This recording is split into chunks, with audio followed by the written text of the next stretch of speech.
नमस्कार भावांनो. कुमार रणवीर राहुलभाई पाटील अडिवली कल्याण यांचा मथुरची चिठ्ठी निघालेली आहे. तर पैरा तोच आहे एम नाना यांचा राजा.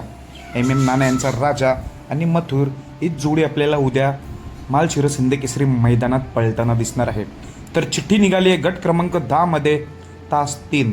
गट क्रमांक 10 मध्ये तास 3 मथुर आणि नाना यांचा राजाची चिठ्ठी निघाली. त्यामुळे मथुर ह्याच गटामध्ये आपल्याला पळताना दिसणार आहे. कारण की पहिल्या 10 गटामध्ये मथुरची चिठ्ठी निघाली, ते पण तास नंबर 3 मिळाल्यामुळे गट क्रमांक 10 तास 3 वर मथुर आणि नानाचा राजा उद्या आपल्याला 100% पळताना दिसतील. जरी दुसरी चिठ्ठी कुठेही निघाली तरी पण ह्याच गटामध्ये आपल्याला मथुर दिसणार आहे. त्यामुळे उद्याची उत्सुकता सर्व मथुर प्रेमी या मथुरला पळताना बघण्यासाठी उत्सुक आहेत. पैरा देखील एकदम चांगला टॉपचाच आहे. नाना यांचा जो राजा आहे तो देखील चांगल्याच फॉर्ममध्ये. उद्या बेस्ट ऑफ लक मथुरला. धन्यवाद.